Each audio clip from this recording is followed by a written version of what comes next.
In the last video, we looked at finding the probability of tossing 19 heads or more when tossing a coin 30 times.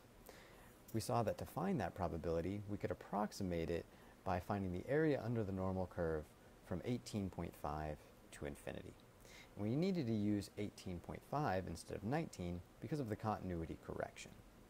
In this video, we'll look at a couple similar problems to practice using the continuity correction to approximate the binomial distribution with the normal distribution.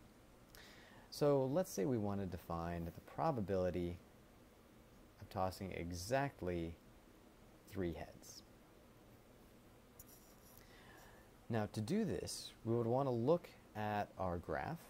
We can see our binomial distribution, that's the histogram in blue, and the normal distribution, that's the line in red. Now we're going to be using the normal distribution, but we're approximating the binomial distribution. So where x equals 3, that's 3 heads, that's going to be right here. It's going to be this interval. So to do that, what we would want to do is find the area under the normal curve for the interval of 3. It's going to be this area that I'm shading right here.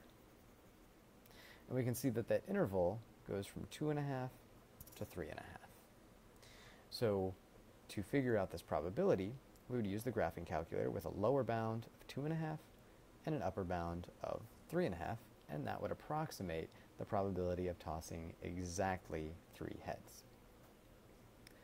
Let's look at another example. Let's say we wanted to find the probability of tossing between 3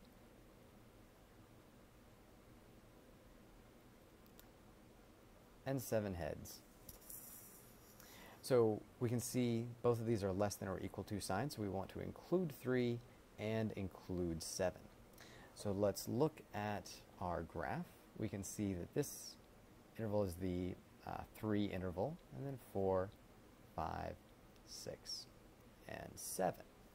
So if we wanted to find this probability, we want to include everything from the 3 interval all the way through the 7 interval, which means we want to start right here and end right here.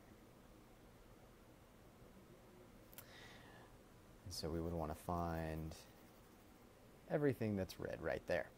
So where we would be starting is 2.5, the very beginning of the interval of 3, all the way to the end of the interval of 7, which is going to be 7.5. So our lower bound here would be 2.5, and our upper bound would be 7.5. Let's try one more. Let's say we wanted to find the probability of tossing less than 6 heads. So first let's find the interval of 6. That one's going to be this one right here. It goes from 5.5 to 6.5.